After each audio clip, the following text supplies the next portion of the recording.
Yo, my bad, bro. I'm in here zone the fuck out.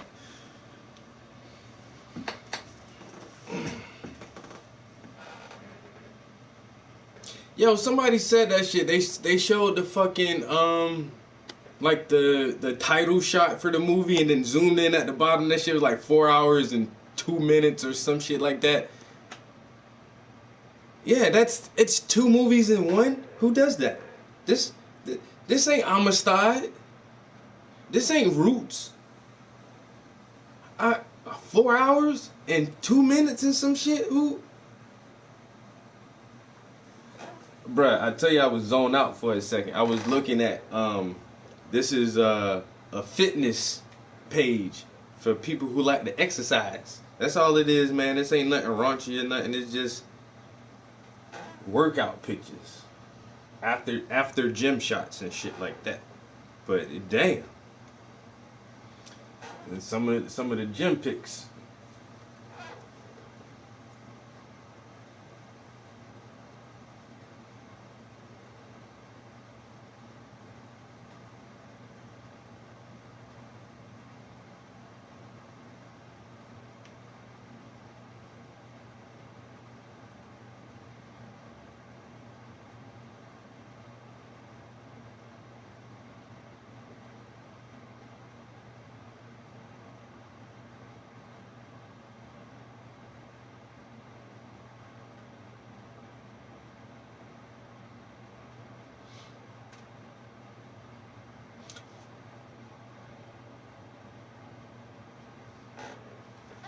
Fitness.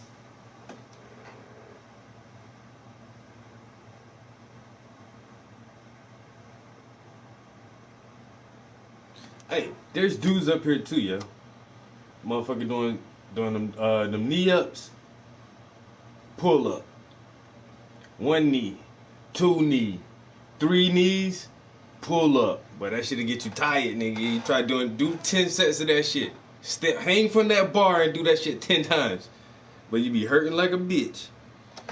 Even little Boney misses. Look how bony she is doing them damn pull ups though. She got it though. Her shoulder like her shoulder about to pop out.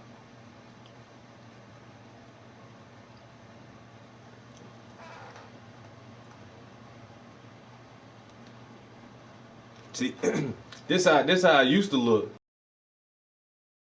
And had to have my surgery, and I lost a lot of weight. But I used to look like that back in the day when I was younger. Now old now.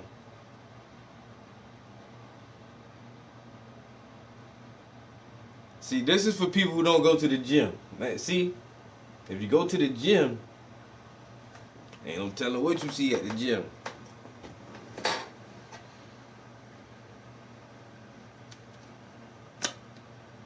Everybody in there working on their fitness. You feel me?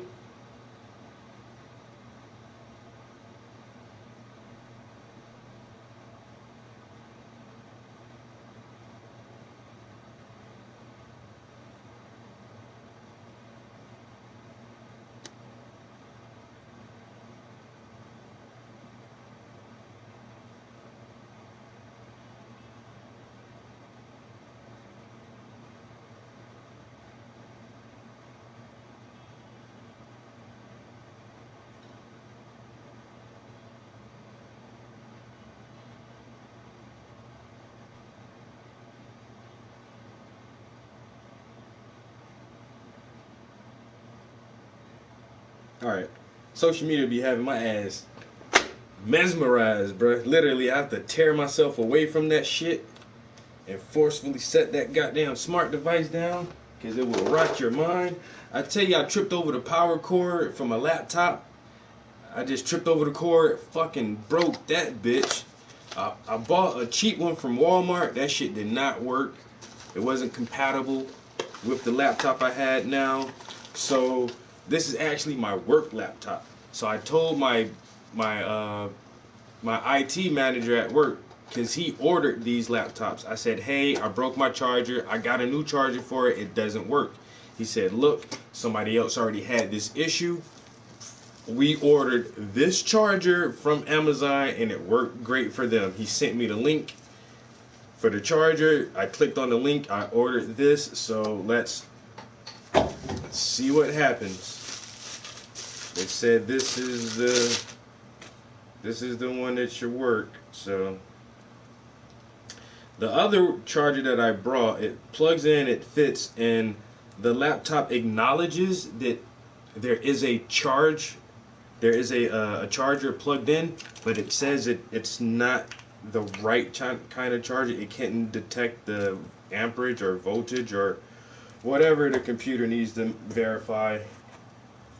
So let's see if we put that in there. Oh ho ho. Might be back on the laptop, on that good Dell. Alright. Putting this in there, plugging that in. Hey, that little light stays on. That little white light right there is on. That means it's charging. So happy that fucking worked. I was about to be sick without my laptop, but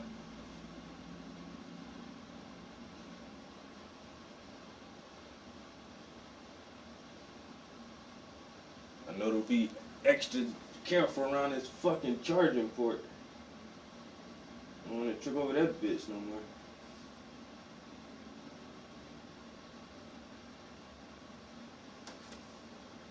Ho ho ho. Boy, we might be back in business.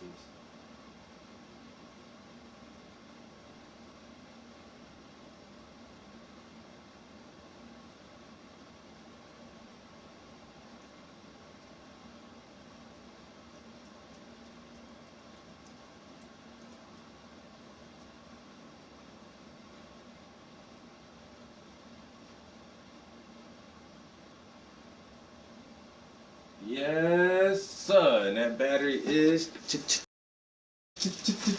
charging. Oh, so happy, so happy. But I thought I was about to have to replace a work laptop. Definitely ain't want to do that. Damn, I meant to bring me up a cold adult beverage. Let me go grab something to drink, and I'll be right back.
All right, got some adult beverages.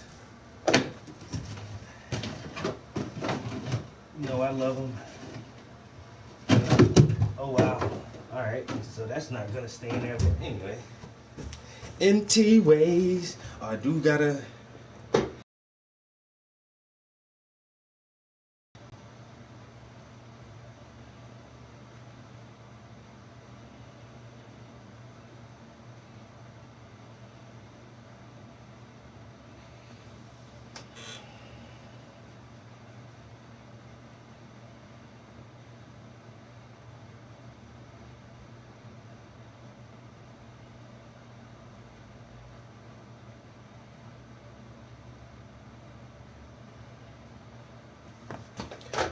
All right.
My bad. Puff. What up?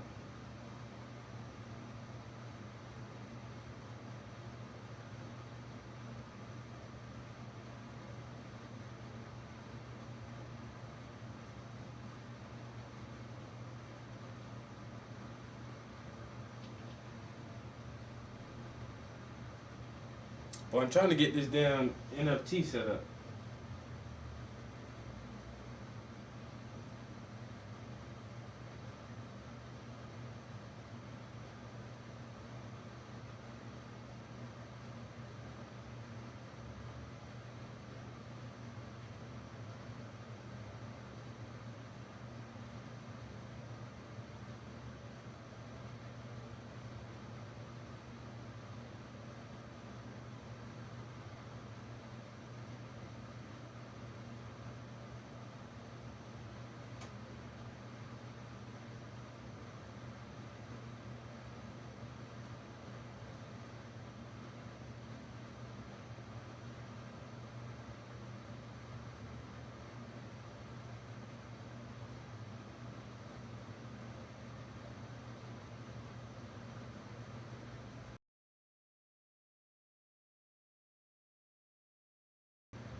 Yo, why is this shit so hard to fucking do, yo?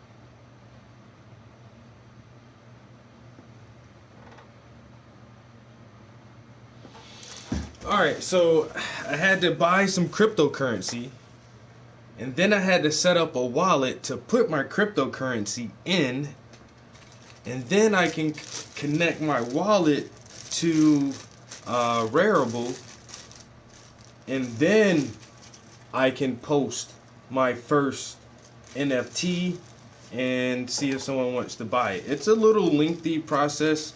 I tried to do it earlier today, try to do some of it while I was at work, but our network at work wouldn't allow me to connect to certain websites or apps. So it is what it is.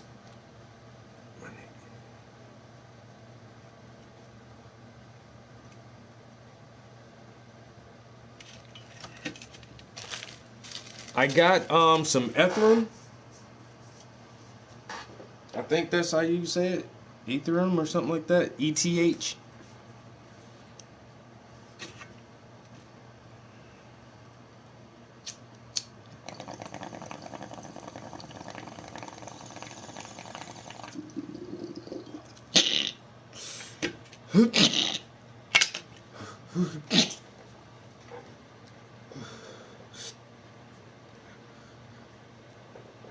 That's that's the name of it.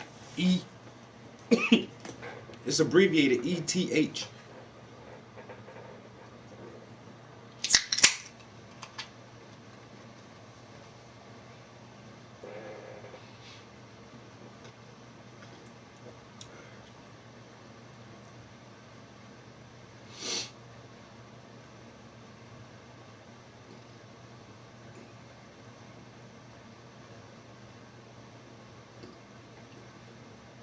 Ethereum. That's the second one on the list right there. Ethereum, or however you say it.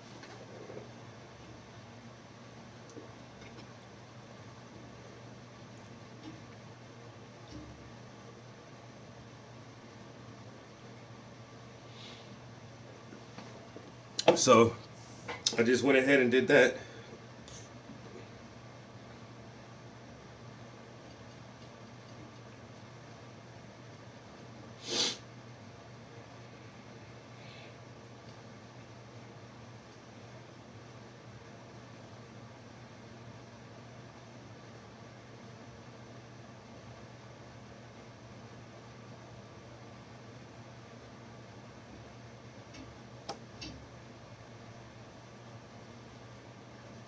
Whoa.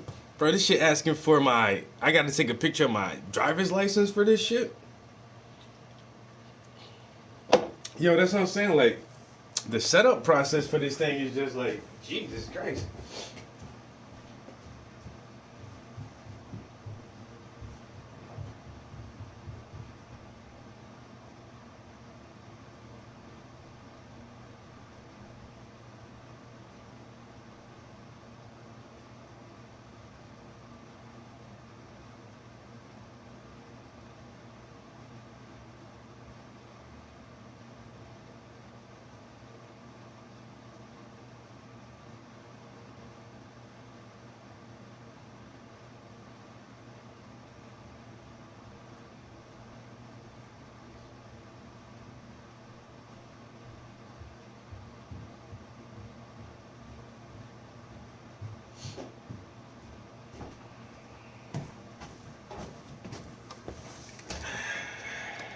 All right.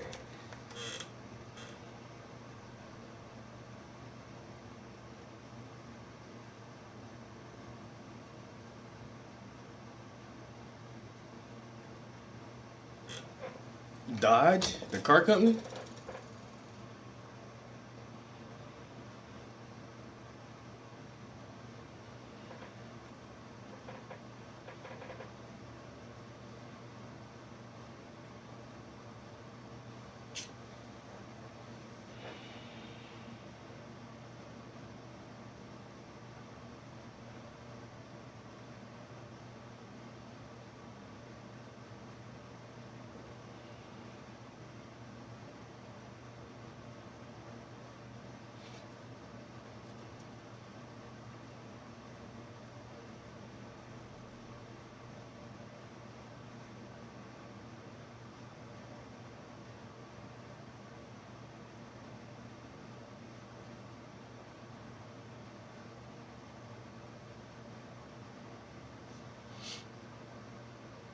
Oh, a Dodge coin.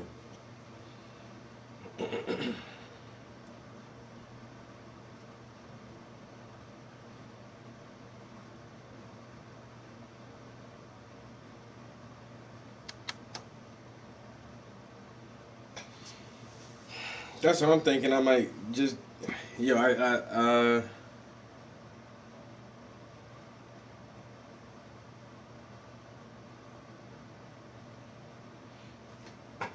do I qualify for that stimmy? I probably just invest my whole stimulus money, bro.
Bruh, now they saying, oh my god, I don't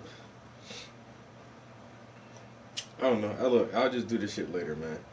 Cause I tried to transfer, so I already bought the crypto, but when to transfer it into a wallet, I guess it takes a certain amount. Cause I just did that shit like earlier today, so I guess it takes like a business day or two for your for the crypto to be, you know, to be notarized by the bank to say, yeah, it's there in this account or whatever. And so it's telling me, so I can't take any of the crypto funds I have and put into the wallet yet.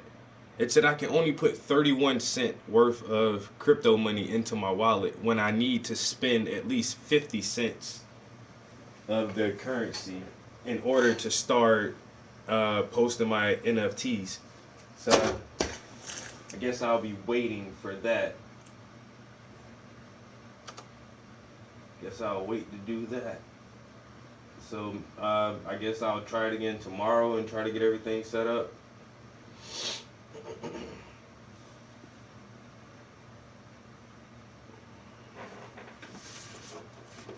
I think I had the.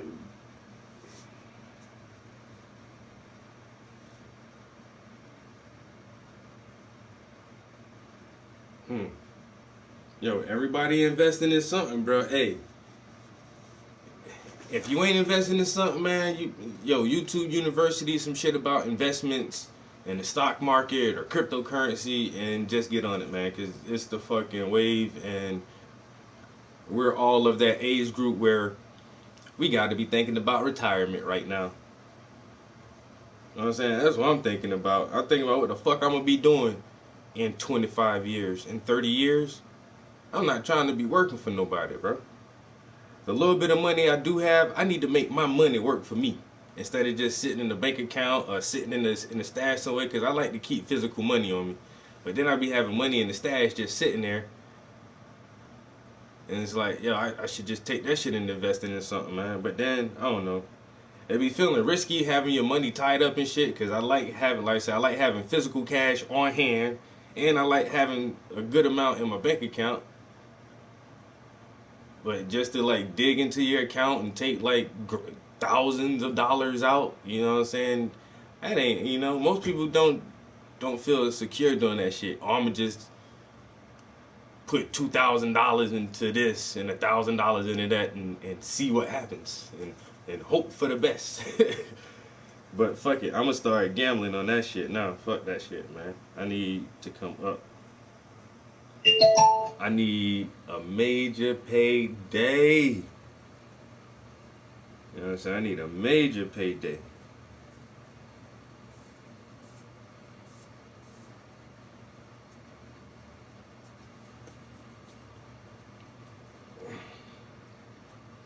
Alright.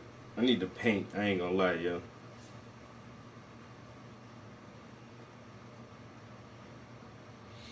But I did finish this drawing. This digital drawing and post it online. And I even had my girlfriend just write her own name on there with like the little glow marker or glow pencil. That shit really does look like it's like neon glowing. That shit hot, yeah. But this shit turned out pretty good, yo.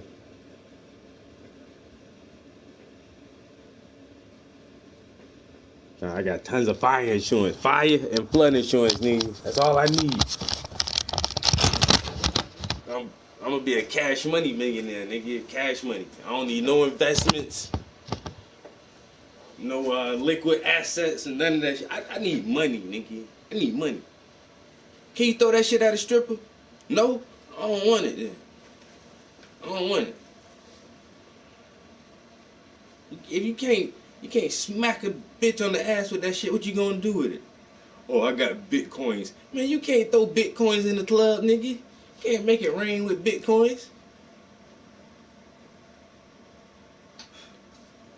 Who does that?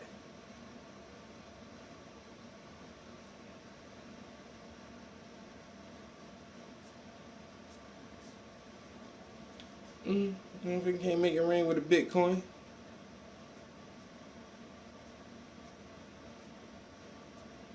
Y'all got asked to do another mural today too, and man, I'm about to be so busy with this art, bro. I need to really finish these paintings right here. I ain't gonna lie, motherfuckers got me trying to do all kind of shit, man. Motherfucker, me do all kind of shit, bro.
Welcome to Candid Africa, truthful and unapologetic.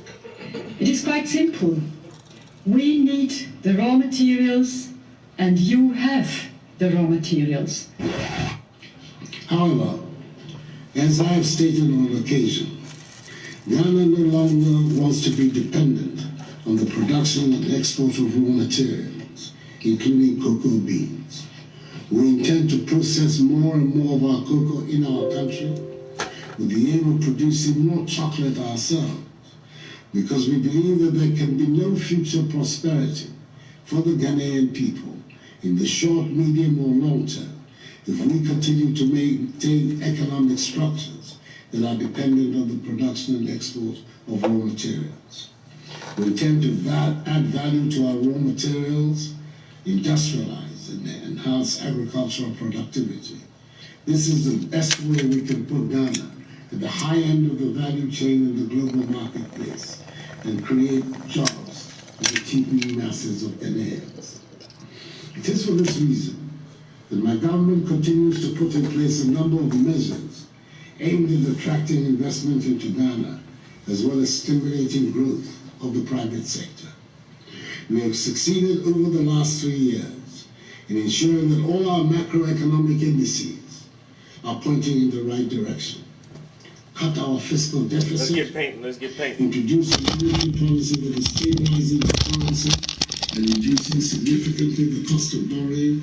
We have introduced a raft of tax cuts, which are bringing relief to and encouraging businesses. These interventions have led to Ghana recording an annual GDP average growth rate of 7% since 2017, making us consistently one of the world's fastest growing economies during the period. We are one of the most business-friendly economies in Africa, evidenced in our status as the largest recipient of foreign direct investment in West Africa. Ghana has also been selected to host the Secretariat of the African Continental Free Trade Area, a market of some 1.2 billion people with a combined GDP of US 3 trillion American dollars. It is the world's largest free trade area since the formation of the World Trade Organization. Our goal is to make Ghana the hub of trade in Africa, and thus serving notice on Swiss investors to take advantage of the growing business-friendly climate in Ghana and of our unique position as host of the AFCFTA Secretariat to set up joint venture enterprises in our country and thereby access this huge market that the free trade area presents. Did you like or hate what you heard? Let us know in the comments below, and if you want more candid speeches like this, be sure to like, subscribe, and hit the notification bell to catch all our latest videos.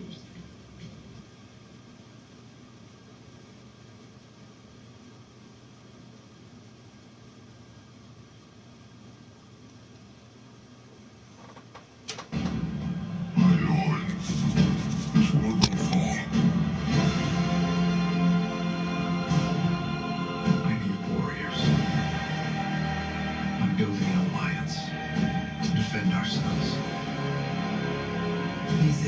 heroes who never come again. 4 Hey hours everyone, long though? welcome to Neuropod. My name is Ryan Tanaka, and the outline for this Neuropod Premium episode starts with a clip from Elon discussing expectations for pricing of Neuralink implants, how that pricing compares to another medical procedure, and how the Neuralink team can achieve that level of pricing. Yeah. Here's a clip of Elon at the August 2020 Not Neuralink much. I Progress think it's Update going to be event. in the way. Any estimate of how much it will cost at launch and what price it will reduce to over time? I think at launch it's probably going to be. I would say that's not really representative because at first I think it's going to be quite expensive, but that price will very rapidly drop, and I think over time we want to get the cost obviously down as low as possible, but I think inclusive of the automated surgery, I think we want to get the price down to a few $1,000s, something like that. And I think that's possible. I think it should be possible to get it similar to LASIK, and then the device electronics itself. I think will not be very expensive because it actually does use a lot of the parts that are made in extremely high volume, in tens of millions of units for smartphones and smartwatches and wearables in general. Since Elon references the cost of LASIK eye surgery, I decided to look into some pricing stats. For those who don't know, LASIK is a surgery often performed with a robot and laser.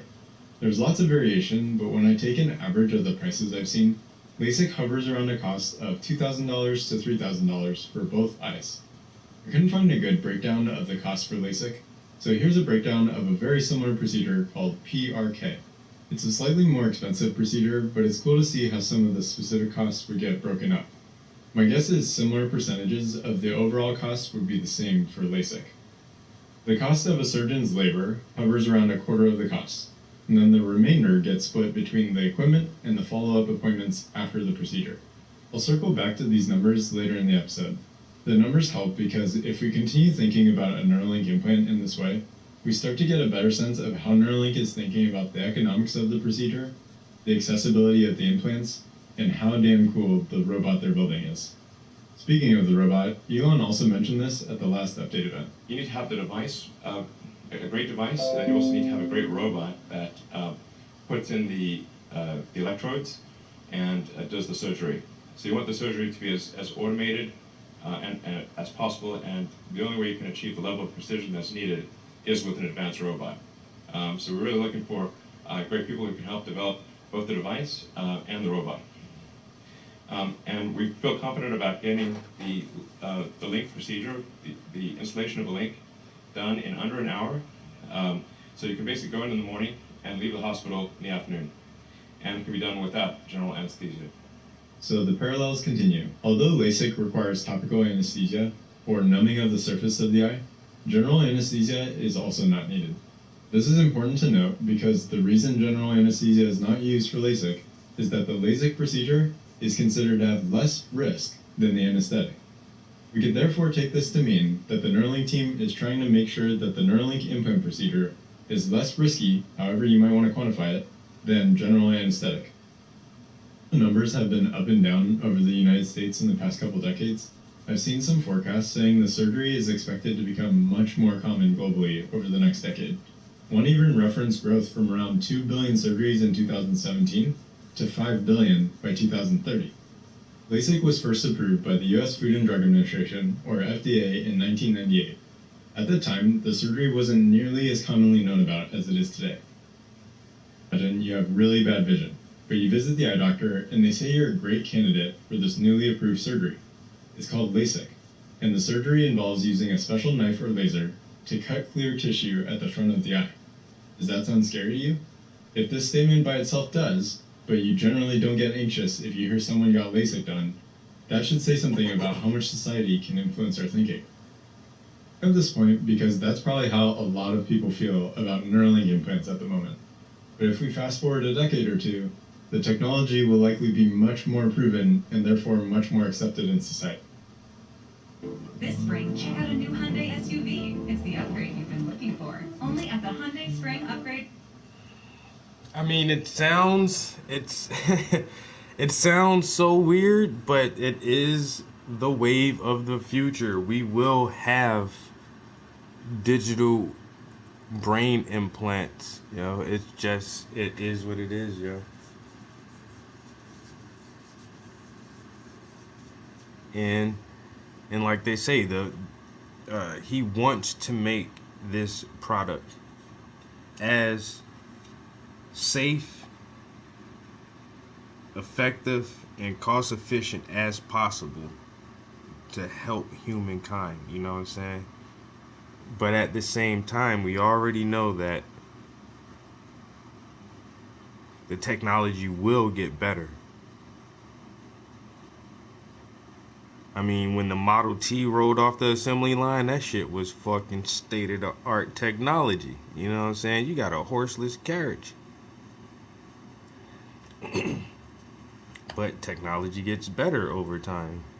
And so that's the only thing I say about being like one of the first people when the FDA approves this for public consumption. Like you say, the first few people are gonna pay multiple thousands, $10,000-$15,000 to have this procedure done. And Elam says initially he wanted to be for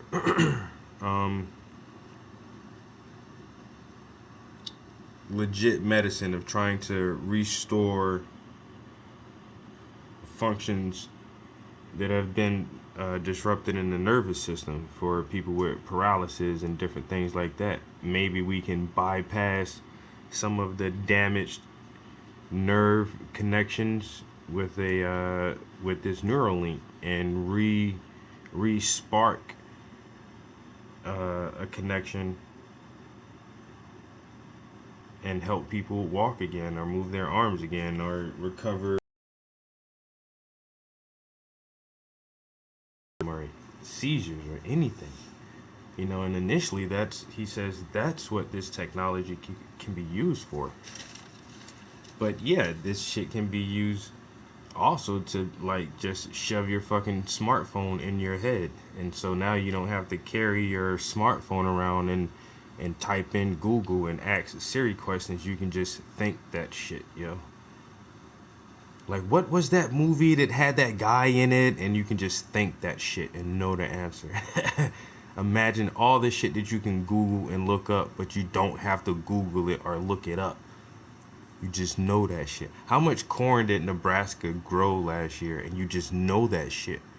How far is Neptune from the sun? And you just know it. Right now, what is the best stock to invest in for the short term, and what's the best stock to invest in for the long term? Which properties are the best properties to buy right now? You just know this shit. You wouldn't have to Google it. Oh man. And honestly, that's what I want. I want that part of it.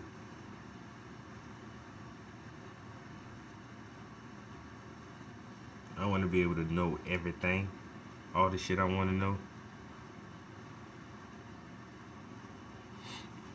You know what I'm saying? No more reading recipes. It's just like, I wonder how to make this shrimp Alfredo, and you just know exactly how to do that shit.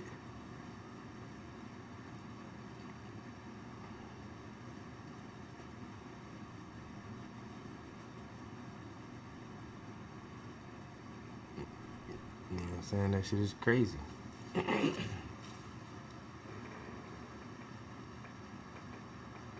This motherfucker said I get that shit and become a super villain. They gonna have to make a movie about me, nigga. Brainiac. Motherfucking Class A super hacker.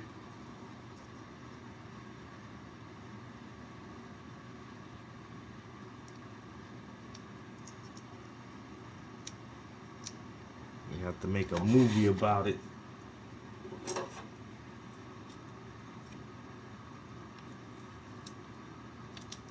How do I override NASA's systems. He just knew how to do that shit. Call me Brainiac. You get the chip and be like, then just figure out all the ways to make yourself even more smarter.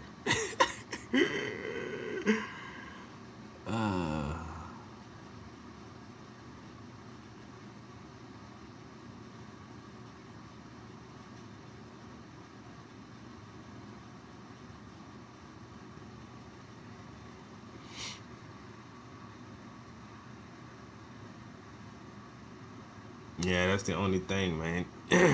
Crazy motherfuckers get that shit. Everybody just making explosives and building firearms and all kind of shit out of scrap metal.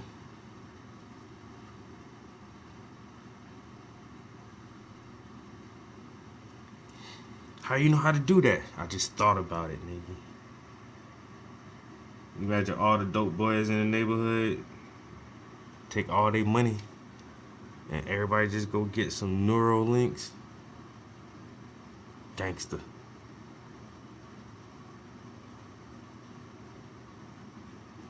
You know, that's why the rich people better hurry up and get that shit first. You gotta make it too expensive for us. That's the only thing. There's definitely gonna be like a gap in knowledge and understanding after a while, for like if you don't have access. Like even now, like some, you know, more or less developed countries don't have access to the internet, and we just know more than those people do because we get to share information with all the rest of the world. And everything that the scientists at Geneva know, they share that shit with the scientists in California and the scientists in Germany, and everybody knows all the same stuff. And then we can read their research papers, and we know all the news and everything. And some people don't even have access to that shit. And so when this next level of knowing and understanding, adding this extra layer of information gathering,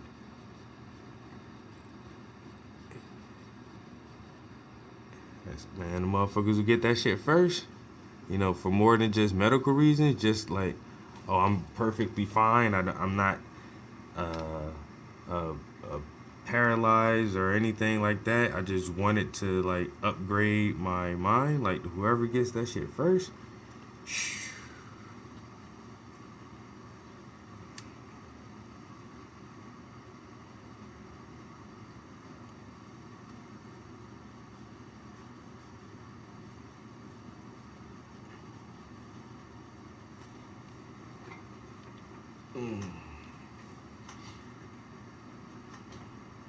I know China racing for some shit though. They gotta be. And it's crazy that Elon Musk even came to America. Like, this dude's from South Africa. He could have just stayed over in South Africa.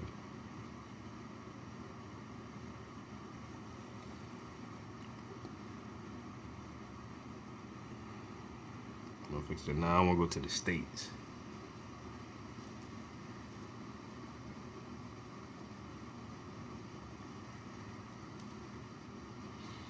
Oh man, these shadows are just like,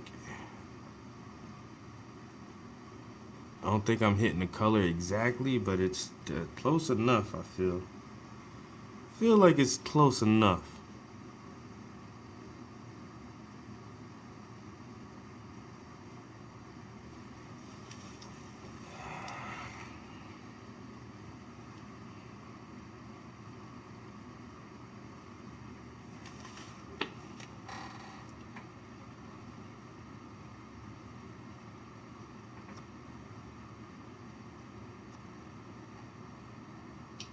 Wow, you gonna reprogram this shit, man, and just fuck they whole shit up, bro.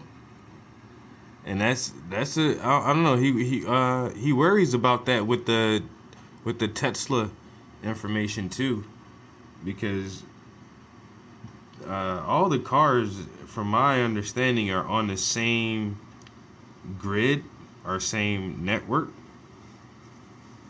And so if somebody were good enough to get into the Tesla network, theoretically they could just take over all the Teslas on the road.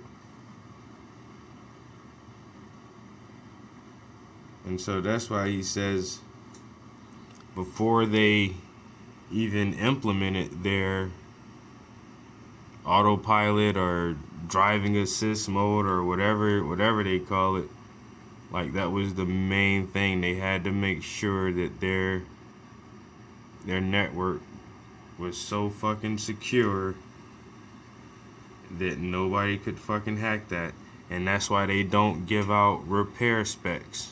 If your Tesla breaks down, you gotta take it to a Tesla dealer, because mechanics, any other mechanic doesn't have the specs to fucking fix the car. There's like no manual for it. He doesn't give out repair information or repair specs for the Teslas. So it's like, damn. So he's trying to find all the ways to make sure, like you say, with this fucking Neuralink shit. But then at the same time, it's like, it'll be a standalone piece. So, well, I guess not, because you can like send a virus to somebody's phone. It'll essentially be like a phone that's implanted in you, but you can still like fuck people shit up from the network that the device is connected to. So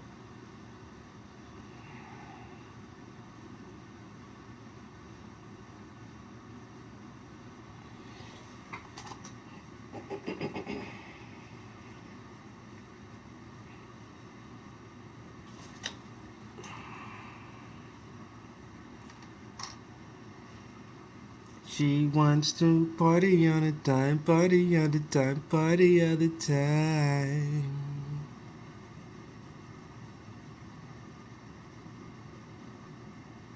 Bam bam bam ba-da-na-na-na, da-na-na-na-na, da-na-na-na-na.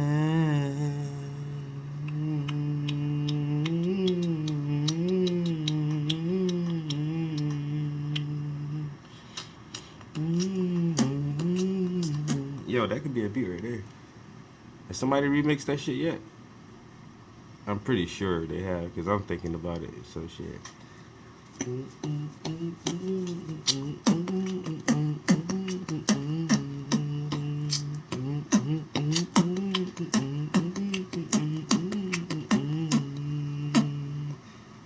She wants to party all the time, party all the time, party all the time.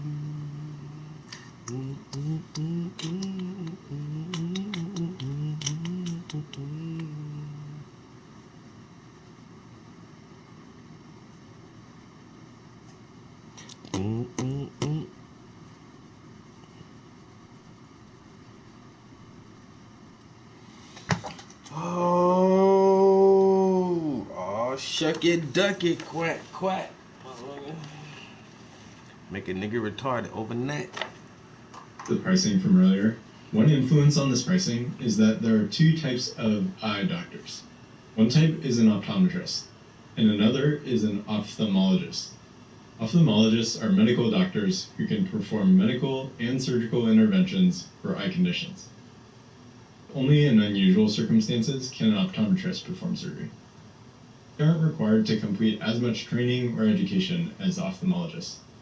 This is worth noting when thinking about Neuralink, because the team has a goal of making sure the procedure can scale to a wide audience. It wouldn't be scalable if the operators of the robot had to have extensive neurosurgery experience. Elon discusses this exact point in the 2019 Neuralink launch event. If this has to be done by a neurosurgeon, it cannot be scaled. There just aren't enough neurosurgeons. So it must be, just as one wouldn't want sort of like a hand operated laser for an ophthalmology situation. You really want the robot doing it with precision. The same thing goes for the brain interface. Let's break down approximate costs for LASIK and assume that the Neuralink implant will have similar costs. There's a little number fudging here because these are just rough calculations, but let's say the total cost of the implant without insurance is $3,000. That would mean $750 for the operator's wages, about $1,000 for the robot, and $1,250 for the follow-up appointments. Now, does this pricing seem unachievable to you? Reasons why I trust that Elon, Max, and the Neuralink team will make it happen. With Tesla throughout the years, you've probably come across their secret master plan. 6, Elon released a doc that outlined how Tesla was not just wanting to sell only high-end luxury vehicles. He and the team had a bigger vision, to transition the world to sustainable transportation. The team has held strong and executed towards this vision for many years. In fact, in 2014, Elon reaffirmed the goal of building a more affordable, mass-market car when he did an interview in the Netherlands.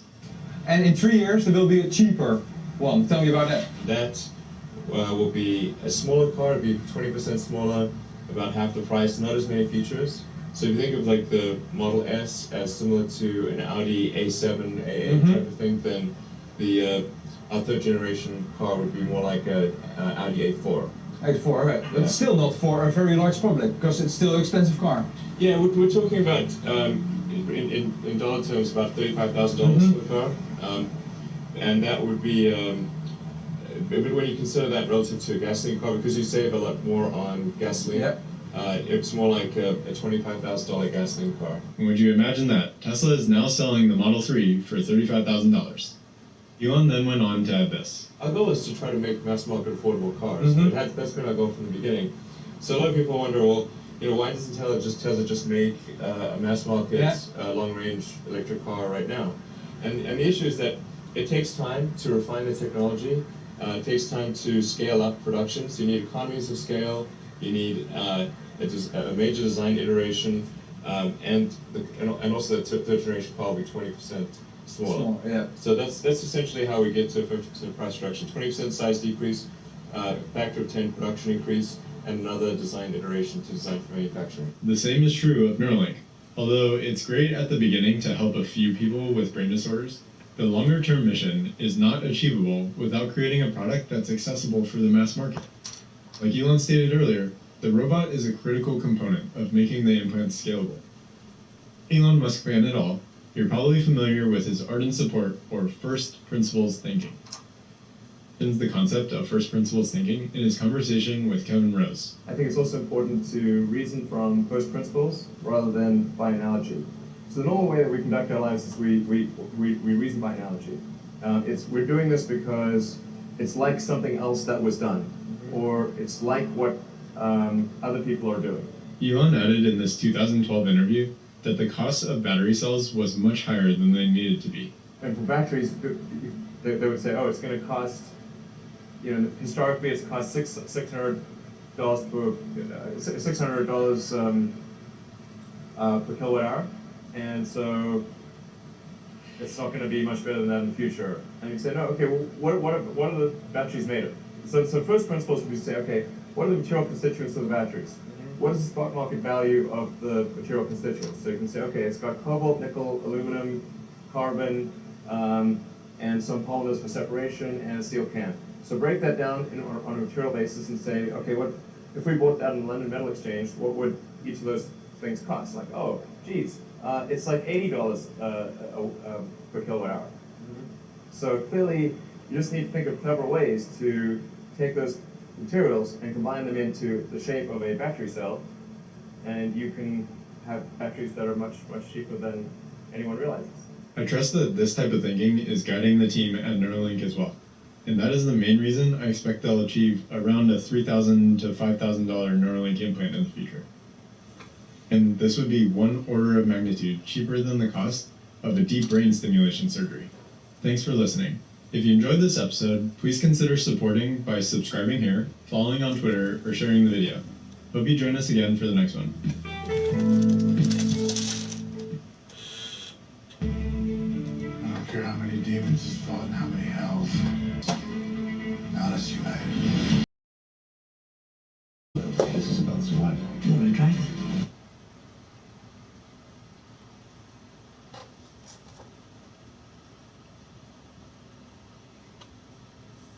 I folks, it's 2021 and Elon Musk is putting cyborg implants into monkeys' brains. Apologies to anyone who is hoping this would be a more normal year than the last one, because we are only getting weirder from here. All joking aside, Neuralink is already shaping up to be the most significant invention of the 21st century. Bigger than the iPhone, bigger than the electric car, this could be the first step towards a technological renaissance that pushes humanity into a golden age. Or this is literally the rise of the Planet of the Apes. It's still early days, it could go either way. Hey Elonites, welcome to the Tesla Space, where we share the latest news, rumors, and insights into all things Tesla, SpaceX, and Elon Musk. You're probably already aware that Neuralink is a company that was founded by eccentric billionaire and meme lord Elon Musk, and they make digital implants that are currently going into the skulls of various animal test subjects. The implants allow for a direct wireless interface between the animal's brain and a computer. Elon calls it a Fitbit in your skull, and eventually, possibly even this year, the Neuralink will be going into human beings. We know that this is a project that Elon has been working on for some time now. The company was founded in 2016 by Musk and a group of 8 partners who are experts in fields like neurosurgery, electrical engineering, and neurotechnology. For years, all we really knew about this company was that they were working on some kind of a computer chip implant for the brain that could do everything from healing neurological diseases like Parkinson's to allowing people to interface with computers and AI technology. And it wasn't until the past year that we really started to get a steady stream of information coming out of Neuralink and got to see what they were actually up to.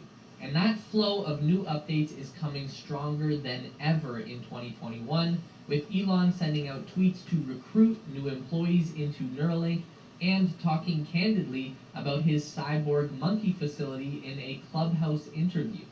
It's as good a time as any to catch up on all things Neuralink, because this is a company that we are going to be hearing about a lot over the coming months. And make sure to drop a like on this video for the brave monkeys who have unwillingly given their bodies over to science.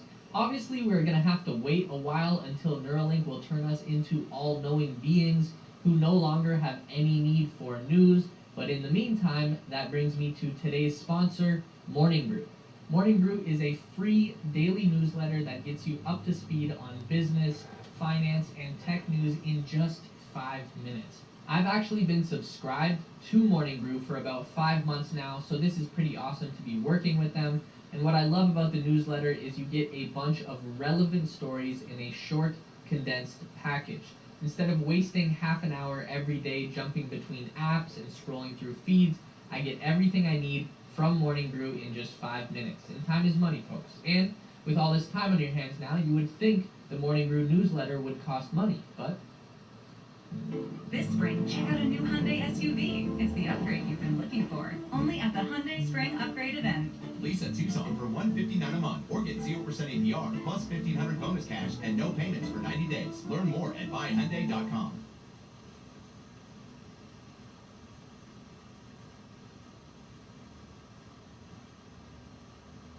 Meet Chris and Mark. They've both heard of Bitcoin and Ethereum. Chris is using eToro to is what it's absolutely called. free. So if you're tired of the mainstream media's train wreck Ethereum. coverage on Wall Street Ethereum? bets and GameStop, Ethereum? I highly suggest you subscribe to Morning Brew. I've been following along with their updates and coverage has been spot on. There's no reason not to subscribe to Morning Brew if you're interested in business, finance, or tech. It's completely free and takes less than 15 seconds to subscribe, so click the link in the description below to subscribe to Morning Brew today. But let's get back to Neuralink. Elon's most revealing Neuralink conversation to date came on the Good Time Show in early February. That's a technology podcast on the invite-only Clubhouse app. During the interview, Elon dropped some crazy new info about what he was up to with these brain implants and where they are heading with the technology. Of course, there's the cyborg monkey. Elon told the Good Time Show that he has a Neuralink implanted monkey that can play video games with its mind. No controller needed. The monkey plays Pong with brainwaves alone. I'm just going to pause and let that sink in. Elon went on to say that the monkey is very happy. He hasn't been disfigured in any way. They just had to give him a bit of a weird haircut. Apparently, a USDA inspector came in to check on the situation and said that this was the nicest monkey facility she had ever seen in her entire career. According to Elon, at least, we have to take him on his word for now, because aside from that monkey inspector, no one has gotten a look at the latest Neuralink testing. The last we saw was in summer of 2020, when Neuralink brought out a small herd of pigs that had received the implants. It was a pretty simple demonstration. Basically, the Neuralink was receiving nerve signals from the pig's nose, and every time the snout touched something, the Neuralink would send signals to a computer, which would in turn make a kind of beeping noise and chart the activity on a graph. It was a neat demo, but not exactly anything breathtaking to witness.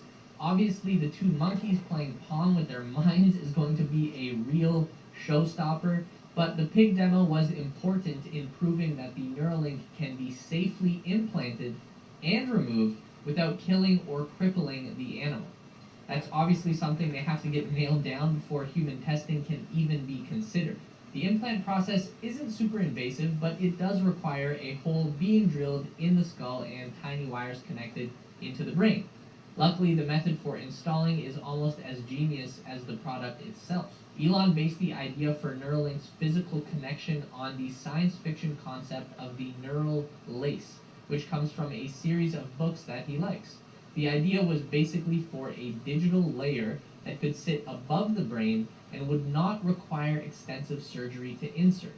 Neuralink achieved that concept by using a sewing machine-like robot to install the implant.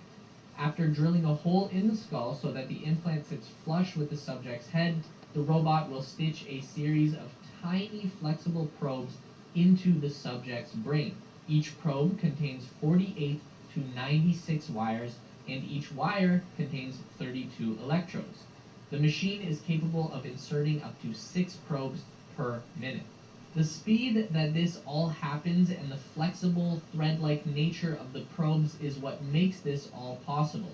In previous experiments where rigid probes were inserted into the brain, the body will instantly recognize them as unknown material and generate tissue to push them out.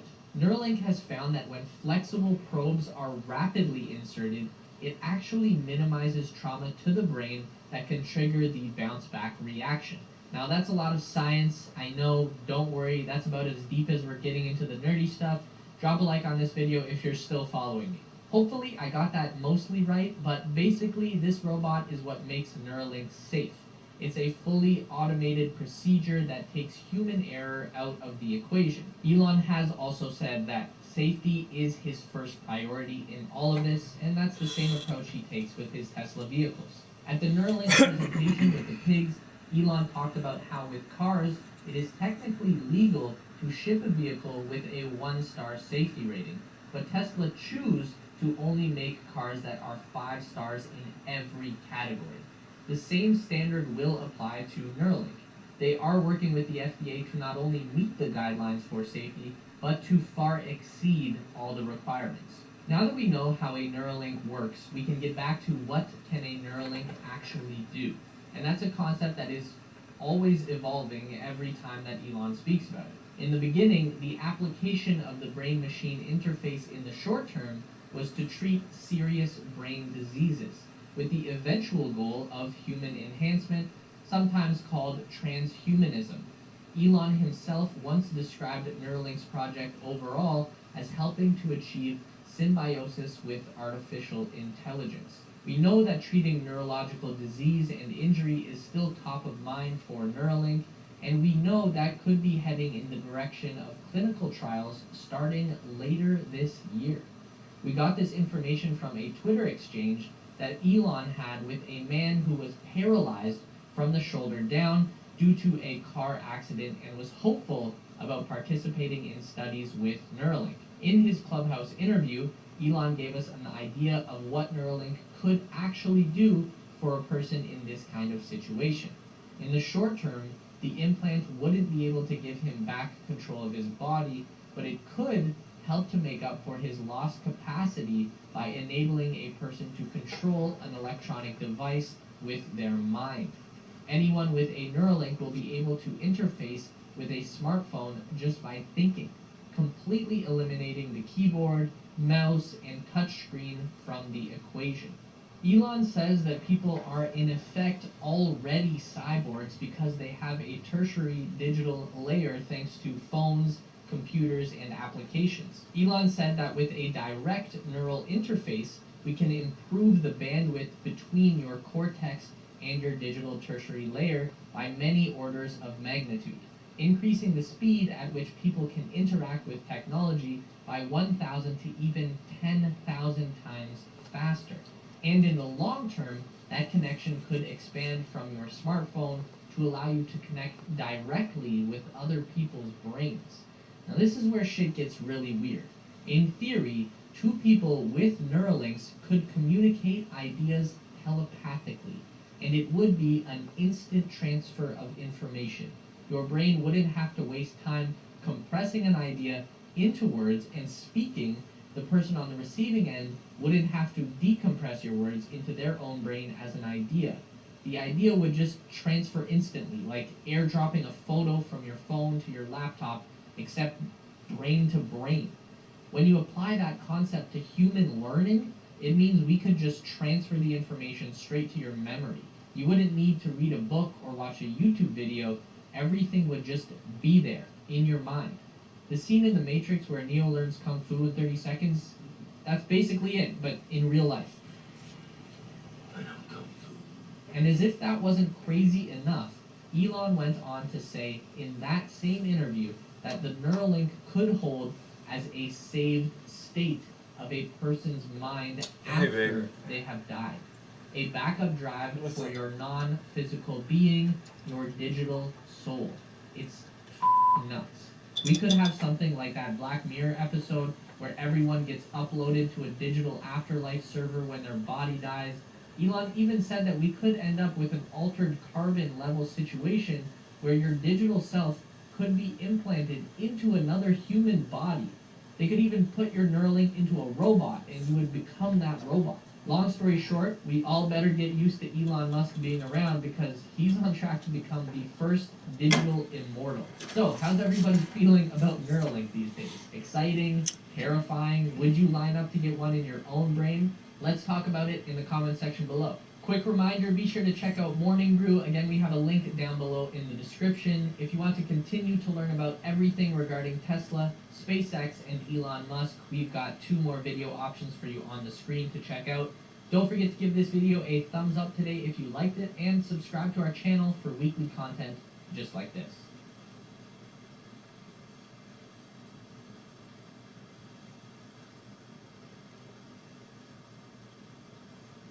Ha ha ha. 4, 3, 2, 1, boom. Thank you. Thanks for doing this, man. Really appreciate it. You're welcome. Very good to meet you. Nice to meet you too. And thanks for not lighting this place on fire. You're welcome. That's coming later. How does one, just in the middle of doing all the things you do, create cars, rockets, all this stuff you're doing, constantly innovating, decide to just make a flamethrower? Or do you have time for that? Well, the flame, we didn't put a lot of time into the flamethrower. This was an off-the-cuff thing. And so I sort of like, it's sort of a hobby company called The Boring Company, which started out as a joke, and we decided to make it real, and dig a tunnel under LA, and then other people asked us to dig tunnels, and so we said yes in a few cases, and then we have a merchandise section that only has one piece of merchandise at a time. And we started off with a cap, and there was only one thing on it. Was just boringcompany.com/cap or hat. That's it. And then we sold the hats, limited edition. It just said The Boring Company. And then I'm a big fan of Spaceballs, the movie. And in Spaceballs, Yogurt goes through the merchandising section and they have a flamethrower in the merchandising section of Spaceballs. And like the kids love that one. That's the line. When he pulls up the flamethrower, it's like, we should do a flamethrower. So we... Does anybody tell you no? Does anybody go, Elon, maybe for yourself, but selling a flamethrower, the liabilities, all the people you're selling this device to, what kind of unhinged people are going to be buying a flamethrower in the first place? Do we really want to connect ourselves to all these potential arsonists? Yeah, it's a terrible idea. Terrible. Shouldn't buy one. I said don't buy this flamethrower. Don't buy it. Don't buy it. That's what I said. But still people bought it. Yeah, there's they're not nothing gonna I can do to stop them. Yeah, it's, you I build could it, not they will stop come. them. I said don't buy it. It's a bad idea. How many did you make? It's dangerous. It's wrong. Don't buy it. And still people bought it. I just couldn't stop them. How many did you make? 20,000. And they're all gone. In 4 days? But it sold out in 4 days. Are you going to do another run? No. No, that's it. Yes. Hmm. I said we would do 20. We did 50,000 hats. And that was $1 million. And we thought, okay, we'll sell something and for 10 million, and that was 20,000 flamethrowers at $500 each. They went fast. Yeah, how do you have the time? How do you have the time to do that, though? I mean, I understand that it's not a big deal in terms of all the other things that you do, but how do you have time to do anything? I don't understand your time management skills. I mean, I didn't spend much time on this flamethrower. I mean, to be totally frank, it's actually just a roofing torch with an air rifle cover. It's not a real flamethrower. Which is why it says not a flamethrower. That's why we were very clear. This is not actually a flamethrower. And also we were told that various countries would ban shipping of it, but they would ban flamethrowers. So to solve this problem for all the customs agencies, we labeled it not a flamethrower. Did it work? Was it effective? I don't know. I think so. Yes. So far. Yes. Now, but you do. They said you cannot ship a flamethrower. But you do so many different things. Forget about the flamethrower. Like, how do you do all that other shit? Drilling holes in the ground, and who do you even approach with that? Like, when you have this idea.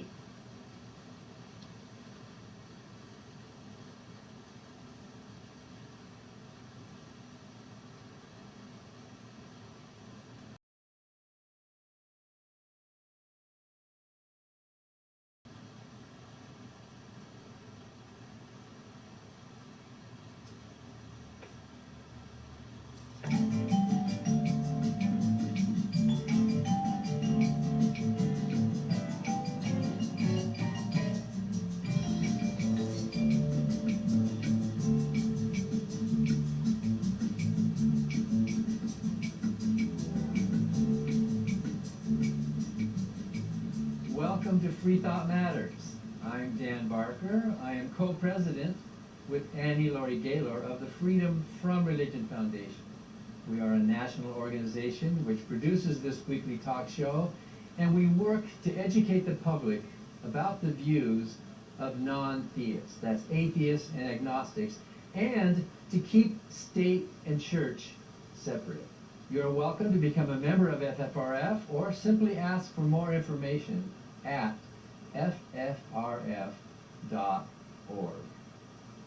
Matt Dillahunty is a very popular talk show host and public speaker who advocates for skepticism, humanism, secularism, and atheism. I think he's one of the best atheist debaters, well, one of the best debaters in the world. He has hosted the Atheist Experience call-in show for more than 15 years, and now he has a second show. It's called The Hang Up, and we'll ask him about that in a minute. He's a lecturer, he's a magician, and he serves on the board of directors for a number of secular organizations. Here is Matt Dillahunty at a QED talk. Let's just get to it. Christians are stupid. And Muslims are stupid, and so are Scientologists, and Methodists, and Church of England, and Catholics, and Hindus, and Raelians, and so are atheists, and agnostics, and freethinkers, and skeptics.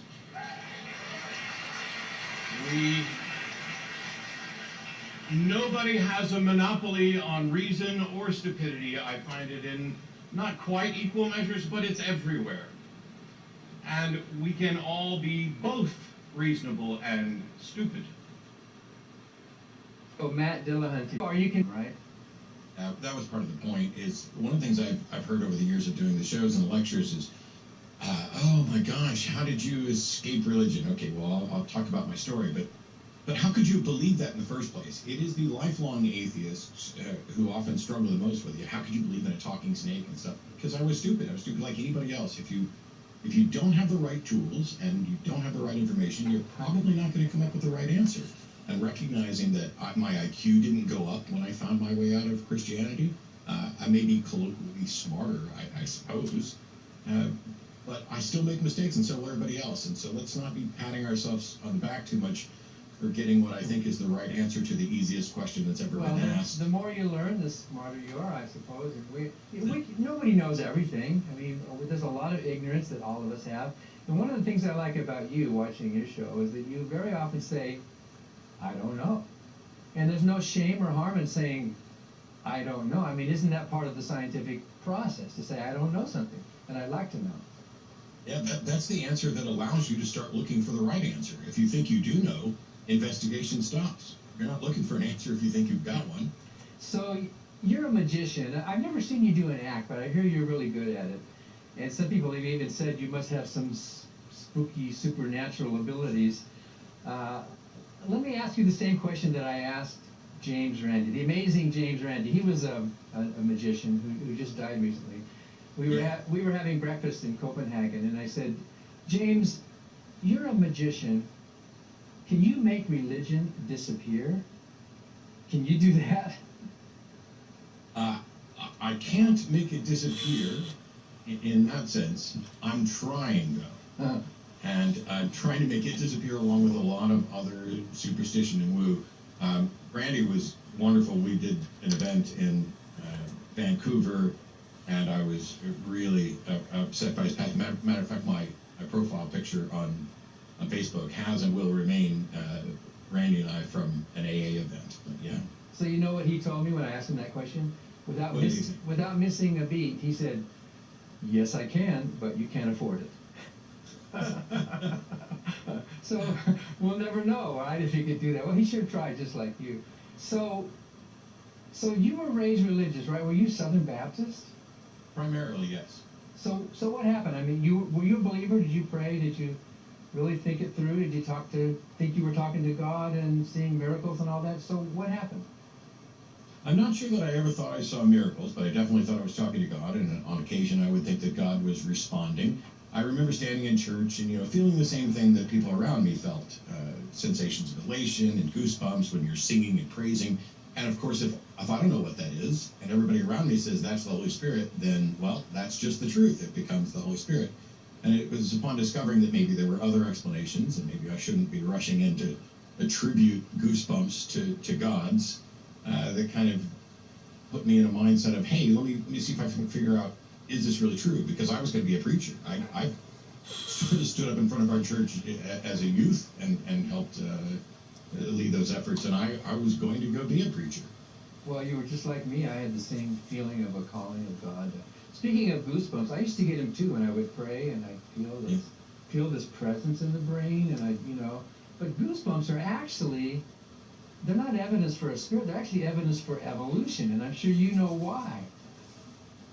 Well, there's lots of different things about cold and alerts and our responses to something, but we're pattern recognition machines. And somebody asked me the other day, or somebody posted something on Twitter the other day asking atheists for an explanation about getting bad vibes.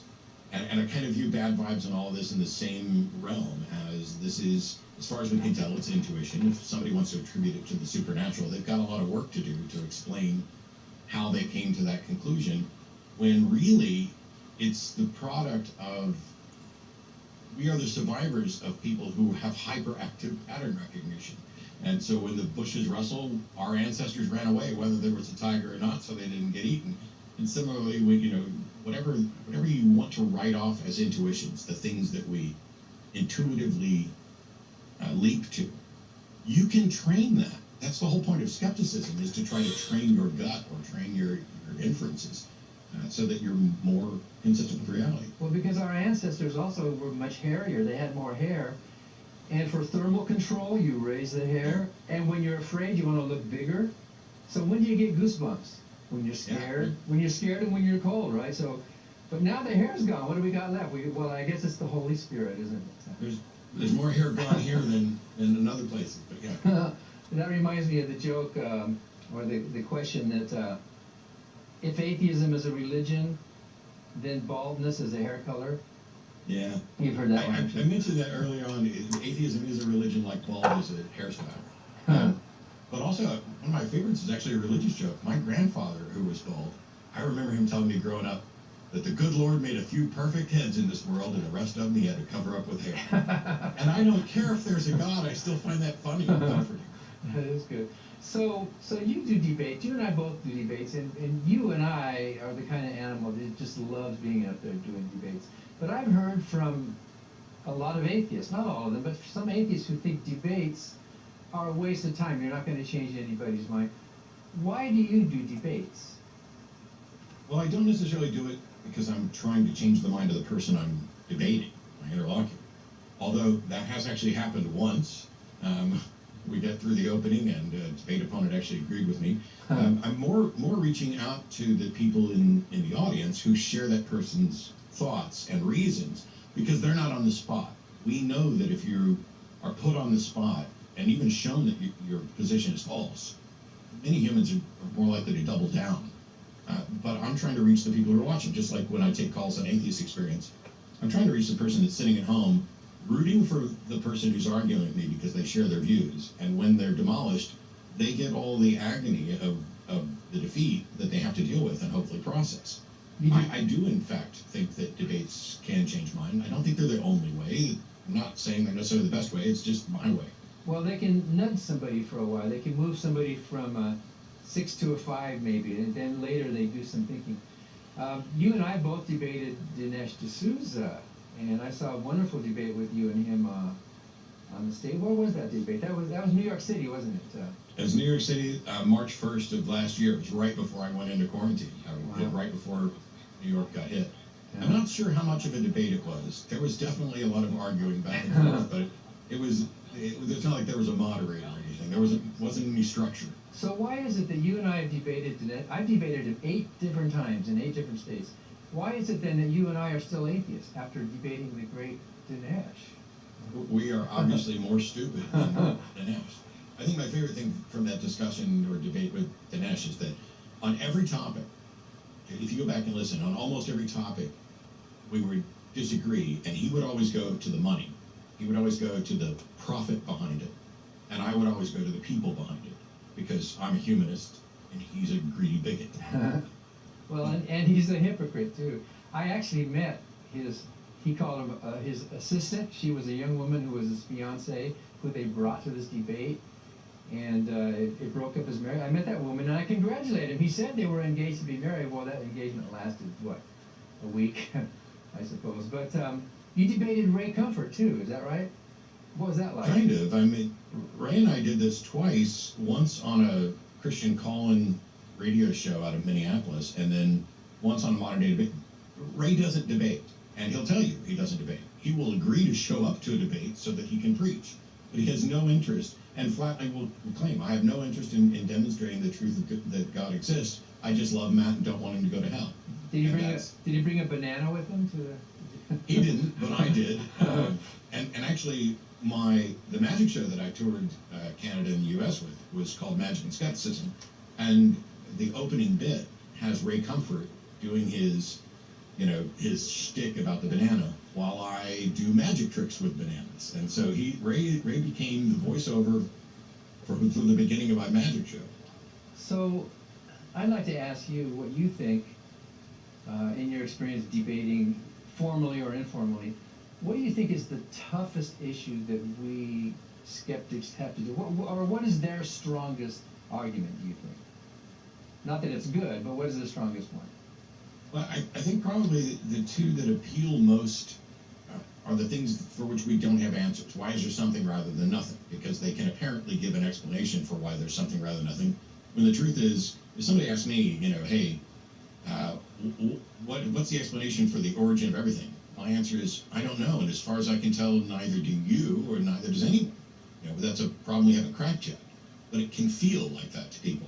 And I think the second one is, while it's completely untrue, and you and I have both, in many debates, pointed this out, there's a culture that equates goodness with religiosity, and right down to, do you have a good foundation to be moral? And I think as long as that's still being pushed on congregations, and the average person doesn't bother to go and study philosophical dissertations on ethics and morality or secular morality, I think those are probably their two most effective points. They sell well before an audience then. So what do you say? How can you be good without God? I think a better question is, how can you be good with a God? Because gods and God beliefs, whether a God exists or not, are divisive. People directly on behalf of their God beliefs have been murderous, warmongering, and cruel. Secular moral systems don't have dogma, they don't appeal to the divine. What we've got is a recognition that our beliefs inform our actions have consequences, and that as long as we're sharing space, what I do can impact your life, and what you do can impact mine. And so we use something like game theory to show that cooperation is better, and that you can build a secular moral system with really simple foundations, like health is better than sickness, suffering is worse than joy, or whatever your foundation is. But the nice thing about secular moral systems is, if you find out the foundations are wrong, after putting this into place, if you start working your moral system and find out that the world gets worse, you get to change it. You get to change any of it. You're not beholden to, no, this is the secular moral system handed down on high. So I'm not just good without God. I'm better than a believer, and definitely better than the believer that I used to be. And also, you're not doing it just so you can get brownie points and stay out of hell or go to heaven. You're doing it because you care about humans. So social distancing and masks, are those moral acts? I think so, and I would say that there may in fact be a moral obligation, but at a minimum there's a moral virtue. I have special masks that I did for Christmas, and I think that what did you call it? Christmas? Did you call it? Christ Mass. Oh, Christ Mass. The Yule, the solstice, whenever Santa's going to show up. My local grocery store was including those in delivery packages, and I was like, I'll do a mass with a beer. So we're going to take a break. After the break, Matt, I'm going to ask you to explain your gumball analogy, and then we're also going to watch a little clip of you debating a Muslim who's arguing that about consciousness or whatever. So we're talking with Matt Dillahunty. He was the host for 15 years with Atheist Experience. Now has a program called The Hang Up. We'll be right back after this break.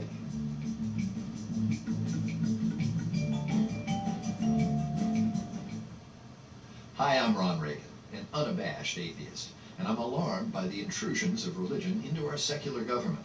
That's why I'm asking you to support the Freedom from Religion Foundation, the nation's largest and most effective association of atheists and agnostics, working to keep state and church separate, just like our founding fathers intended. Please support the Freedom from Religion Foundation. Ron Reagan, lifelong atheist, not afraid of burning in hell. My name is Bill, and I'm an out-of-the-closet apatheist, meaning I don't really care what you believe, and I don't really think that you should care what I believe. I was raised in South Dakota in a strict Catholic family. I was an altar boy. I served Mass a lot of Sundays twice. The priest gave us this little card that said, "In case of accident, please call a priest." I don't really like that idea anymore, since I left the church about 40 years ago. Now, if you find me alongside the road after an accident, please call an ambulance and an EMT. Thank you for watching Free Thought Matters. You can find more content by the Freedom from Religion Foundation at our website, ffrf.org. Follow FFRF on Facebook, and you'll get notifications about all of our content, including whenever we go live on FFRF's Ask an Atheist. FFRF is also on YouTube, where all of our programs, including this show and our weekly news bites, are available to watch anytime. Thanks again for watching, and we'll see you on the web.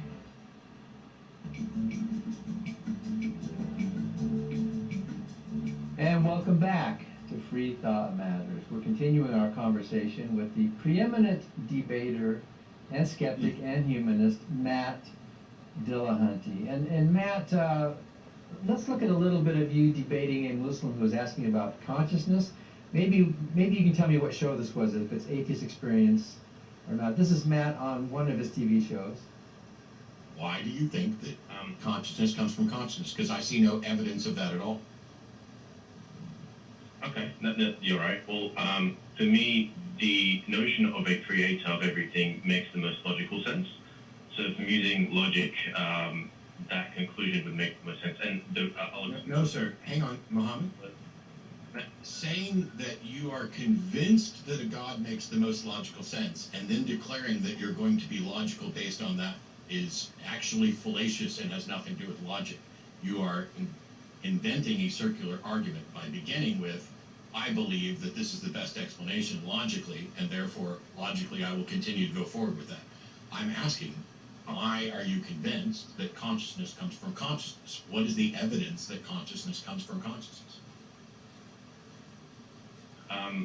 If you're asking for, well, I can't give you any concrete proof evidence. The only thing I can give you is the probability that I believe in the other alternative. It wouldn't add up to me. I'm not interested at all, Muhammad, so to be more specific, you keep telling me what you believe. I'm interested in why you believe it. What is the reason you believe it, not what you believe. And every time you try to go to a why, you've come up with another what. That's Matt Dillahunty. I like how you keep pressing them, because they want to turn the corner, right, without really explaining in depth. So that was the Atheist Experience, right? Yeah, that was Atheist Experience from this year, probably within the last couple of months. By the way, I need to correct something. While I am flattered every time Dan talks about me as a debater, Dan has done a gazillion more debates and probably better debates than I want. I'm trying to catch up to you is what I'm doing. Well, I don't know if the number matters. I've actually done 137 public, formal, moderated debates, not counting like TV shows and that. And I don't know if I'm any better, but you know what happens? You just get a lot more relaxed. It goes a long way. I think because you've done it so many times, you just sort of more, you don't have to prove everything in one event. You don't have to hit a home run on every, you can just let the event happen, and it's a lot more fun. I think you would say the same thing. Yeah, I completely agree. It's, when somebody says, hey, would you come and do a debate on this? Or how do you prepare for the TV show? What do you mean, how do I prepare? I've been doing it for 15 years. I've been, and 10 years prior, well, a good chunk of years prior to that with the upbringing and study, so that I know how I got from A to B, and I can maybe help somebody else get that from A to B as well. So what is the gumball analogy? This is something that Tracy and I came up with, because whenever we'd say, hey, I don't believe in your God, they would immediately demand that we prove that God doesn't exist. And our point was, no, I'm saying I'm not convinced. And so we came up with room analogy that worked but had problems, but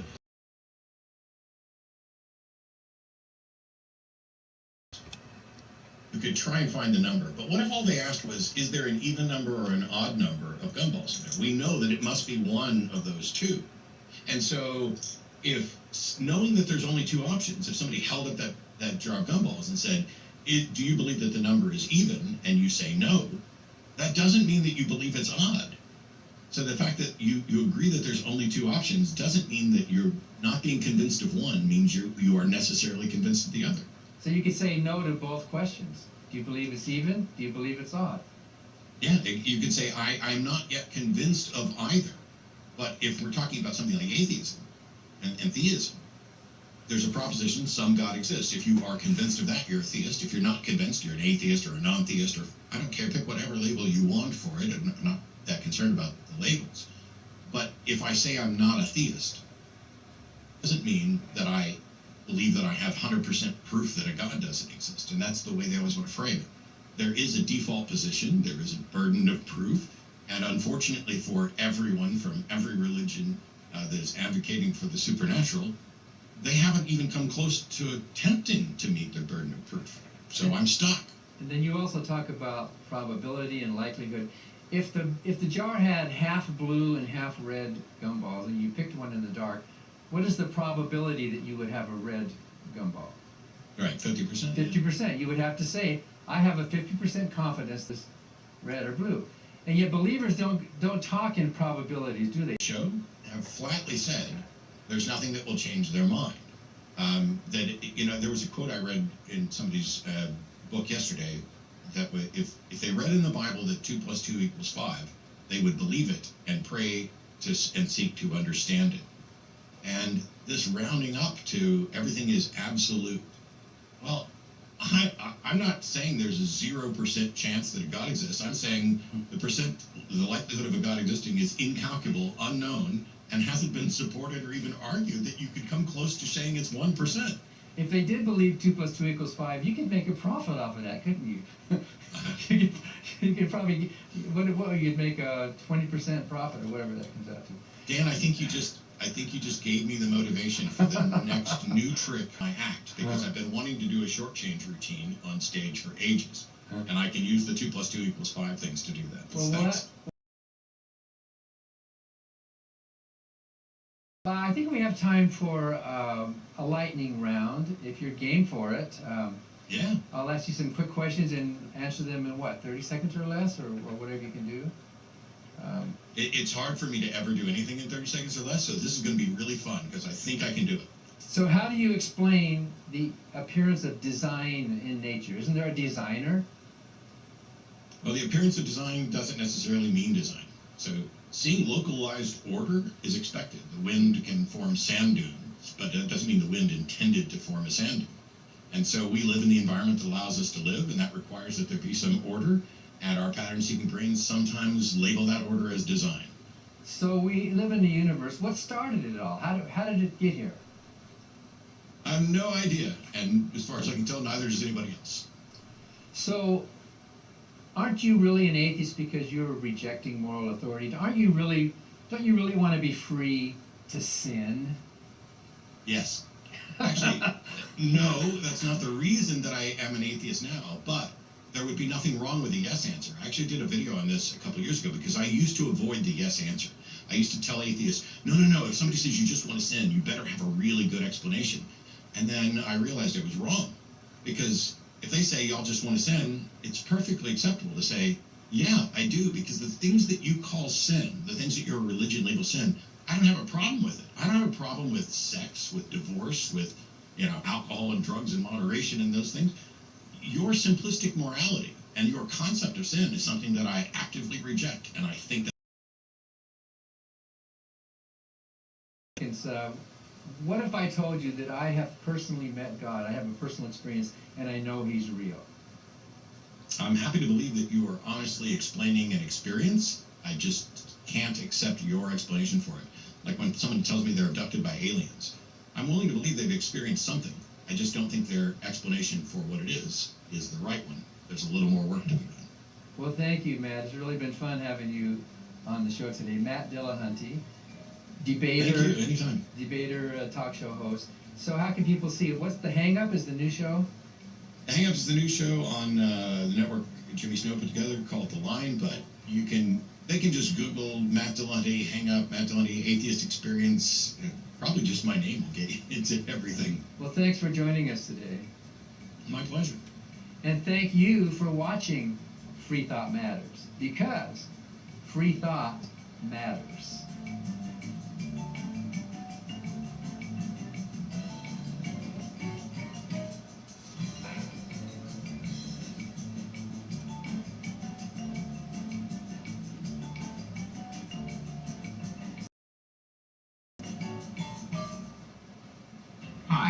I'm Steve Pinker. In my book, Enlightenment Now, I show that the world has become a better place as reason has been overcoming superstition and tribalism. But the values of the Enlightenment are under attack. That's why I'm a proud member of the Freedom from Religion Foundation, the nation's largest association of free thinkers working to keep state and church separate. Please join me in supporting the Freedom from Religion Foundation to ensure that our government is driven not by religion, but by reason.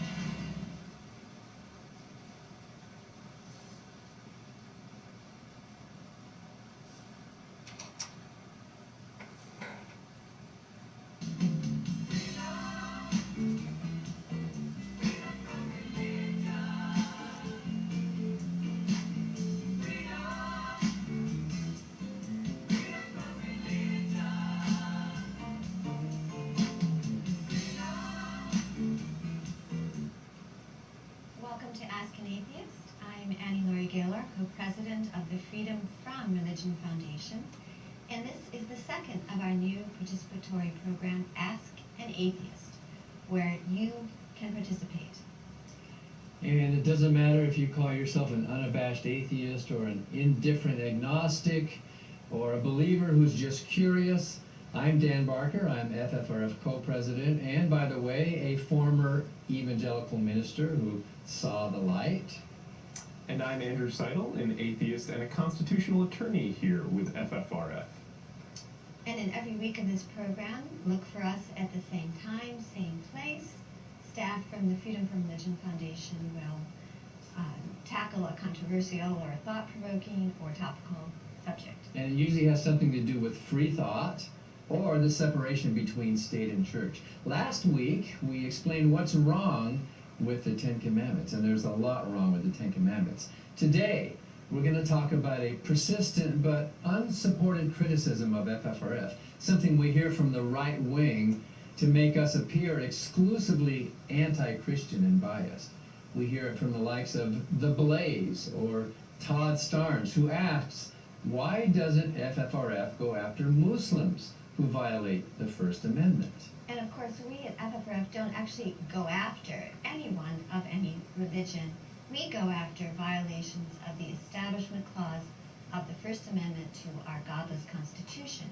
We work to uphold a valued constitutional principle. So FFRF is not anti-Christian.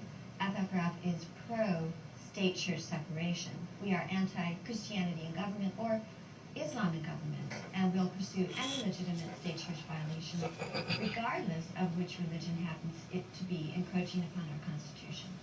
Put another way, FFRF is equal opportunity when it comes to battling religion. We are the watchers on the wall, Jefferson's wall of separation between state and church. We've tackled violations by Jewish groups, Buddhists, Muslims, and, of course, Christians.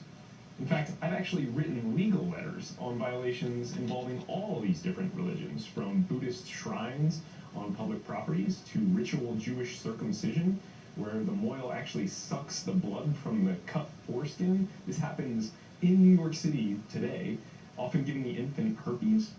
We've even stopped the government from preferring religion generally over non-religion. Just last week, I wrote Orange County, Florida, a letter explaining that when the government endorses multiple religions over non-religion, such as by organizing a Christian, Jewish, and Muslim prayer, which actually happened, that is still a constitutional violation. The government must be neutral on matters of religion. So, why doesn't FFRF go after state-church separation problems involving Islam? The answer is simple. We do. A recent example happening right now is in Mecklenburg, North Carolina, where the Board of County Commissioners declared May 26th to June 24th as the month of Ramadan. Ramadan, of course, is the Islamic holy month, marked by fasting to celebrate the first time Allah supposedly spoke to Muhammad. Mecklenburg's resolution talks about drawing closer to God, about the revelations of the Prophet Muhammad, and even about the existence of a soul. The resolution did not explain that these are merely beliefs of those who celebrate the holiday. Our secular government must scrupulously avoid making a declaration about the veracity of religious beliefs. So, FFRF wrote a letter educating the county, asking them to refrain from such violations in the future. That is a complaint about Islam that we made about the same time that the Blaze was again asking us, why don't we go after Islam? So the Blaze was upset about a comment that I made, and it was about a New York public school accommodating the religious beliefs of some students. And I was asked to weigh in when the principal at a high school in Clinton Park, New York, reserved a room where Muslim students could briefly go throughout the day during the month of Ramadan. The principal identified this as an accommodation. He pointed out it was student-initiated. He noted it did not interfere with educational activities and that reserving the rooms didn't displace students or educational activities. Without this public accommodation, there would have been Muslim students who would have missed school for many days in a row.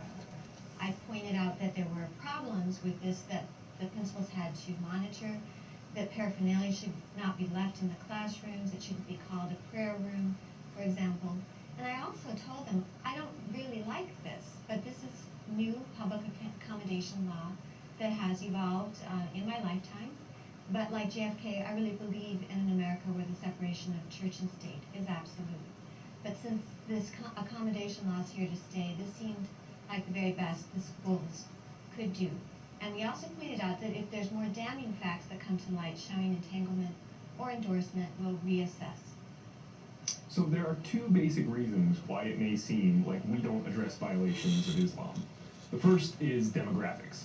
The U.S. Muslim population is 1%, while Christians are at more than 70%. There are just fewer Muslim violators out there. But it's not just a question of the numbers. Our government is structured so that majority rules on certain issues. So it is the majority that will usually violate the rights of the minority.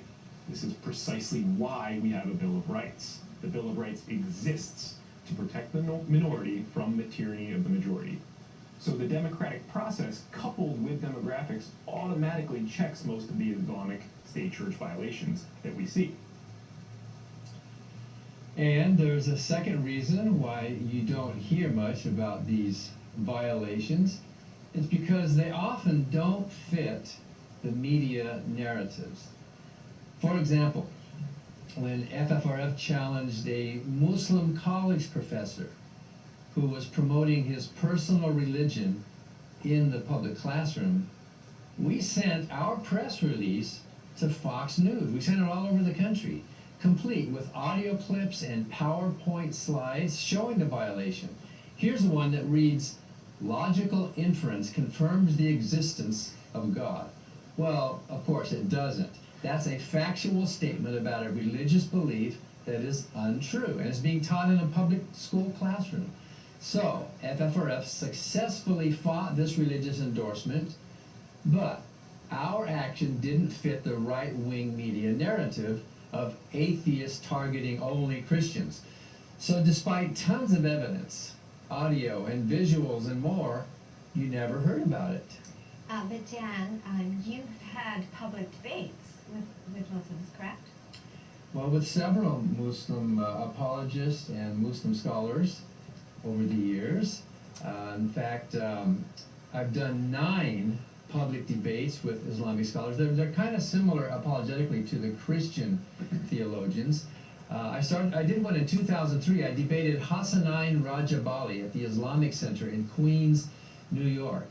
And then I've debated Muslims in Dearborn, Michigan, in Minneapolis, and a few times in London, publicly challenging the irrationality of the Quran and the dangers of Islamic dogma.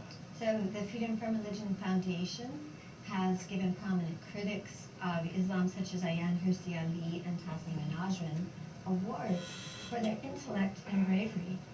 FFRF's related charity, Non-Belief Relief, of which I'm particularly proud, has given tens of thousands of dollars to help relocate non-religious Bangladeshi bloggers who've been on a hit list for daring to challenge Islam. We're helping an endangered Iraqi woman right now. The simple fact is that our position differs from the right-wingers who accuse us of hypocrisy for not taking on Islam. It's different because it's intellectually honest and logically consistent, because it lacks the cognitive dissonance required of religion. We shudder at the prospect of one nation under God as much as we would if it were one nation under Allah. We fight for our secular government and our godless constitution, not the arrogant and unreasonable position that the government should favor one particular imaginary being over another. We believe a secular government is the only path to peace and true religious liberty, and that means our government may not endorse or promote any religion. And FFRF, of course, actually has two purposes. We work to keep state and church separate, as the Constitution demands. We also work to educate the public about matters of non-theism. And as part of that second purpose, we have never, ever shied away from criticizing religion, and that includes Islam. Well, especially in the wake of terror attacks conducted by Islamists, the Islamic theocrats, motivated by Islamic holy texts. Unlike many believers who offer thoughts and prayers to victims, we point out that religion itself is the problem. We need less religion, not more, and that includes Christianity as well as Islam. And by the way, instead of offering prayers, FFRF's Non-Belief Relief gave $10,000 to the Human Compassion Fund, which handed over the money directly to the victims and surviving families of the massacre in the Pol, by the way, happened a year ago this week. And FFRF also differs with the Southern Poverty Law Center, which has done great work. But unfortunately, they have added Ayaan Hirsi Ali, who is a heroine of the first class, to their list of anti-Muslim extremists for criticizing Islam. Not for making bigoted statements against Muslims. None of Ayaan's statements quoted by the Law Center were against Muslims. They were legitimate criticisms of Islam. And if anyone had reason to be an Islamophobe, and I'm not using that label, it would be someone like Ayaan Hirsi Ali, who who faces the threat daily of harassment and death by Islamist extremists. It's part of her daily existence. Yet she has not hesitated to speak out publicly as an infidel, as she calls herself, an atheist, as an international critic of the Muslim treatment of women. And importantly, there is a distinction between ideas and people. And that distinction is critical. Ideas can and should be criticized. Scrutinizing and criticizing ideas is the very basis of freedom of thought, our most cherished freedom. Religion is nothing more than a set of ideas, bad ideas, that can and should be exposed. But we should distinguish between ideas and the people who believe in them. Painting all Muslims as terrorists is counterproductive and factually wrong. Saying that Islam contains bad ideas and that those bad ideas can motivate and justify violent action is a plain fact. The difference between people and the ideas they hold is critical because people can change their mind. All it takes for a believer to become an atheist is for them to change their mind about one belief. And as Thomas Paine said, the mind once enlightened cannot again become dark. And so I think on that very bright note, let's get to your questions. And the first question is a video submission from a friend of FFRF and a complainant whom we've helped with a discrimination issue, Mohammed Sayed, president of Ex-Muslims of North America. Hi, my name is Mohammed Sayed. I'm the president of Ex-Muslims of North America. We're a non-profit dedicated to the needs of ex-Muslims. We work to erase the apostasy stigma and normalize discipleship of Muslim communities. We also help ex-Muslims by building communities around the United States and Canada. My question to Dan and Annie is, do you see any significant differences between Islam and Christianity in regards to how they breach the separation of church and state? Well, that is a broad topic, and we don't get that many, as Andrew explained, we don't get that many complaints about the Muslim religion. They're usually about school accommodation. Well, like just a handful. the washing hands fountains that some schools put into the schools to accommodate Muslim students who need to do that every day. Yes, and also we've had some complaints over the years about in the Twin Cities about accommodations for that at airports, for example. Yeah, I think one of the issues is we actually get a lot of complaints that are not legitimate, right? We get a lot of complaints that are basically right-wing trolling. They're not real state-church issues. I think there are significant state-church issues, but most of them come from Christian encroachments for the reasons that we already said. Internationally, I think it's definitely a different scenario. Yes. I mean, we've been seeing blasphemy laws. They've been all over the news lately. This is a huge problem, and it tends to be a problem in Islamic countries more. And I think that as the Muslim population grows, I think we'll be seeing more conflicts. I think it would be better able to answer that question. But the vast preponderance It's on a black of screen? state-church Oh, complaints damn. to the Freedom from Religion Foundation, of course, are about the I didn't dominant even know. religion in our country, which is Alright, Well, because in this country, like you point out, I guess I'll go ahead and end it. I was going to try to put the camera up close to the painting and all that, but it's been, I don't know, it did that one time earlier this week where the screen just went flat. Sorry about that. I don't know why it does that. But yeah, I'll catch you guys next time, yo. Peace. but then later when Catholicism became huge,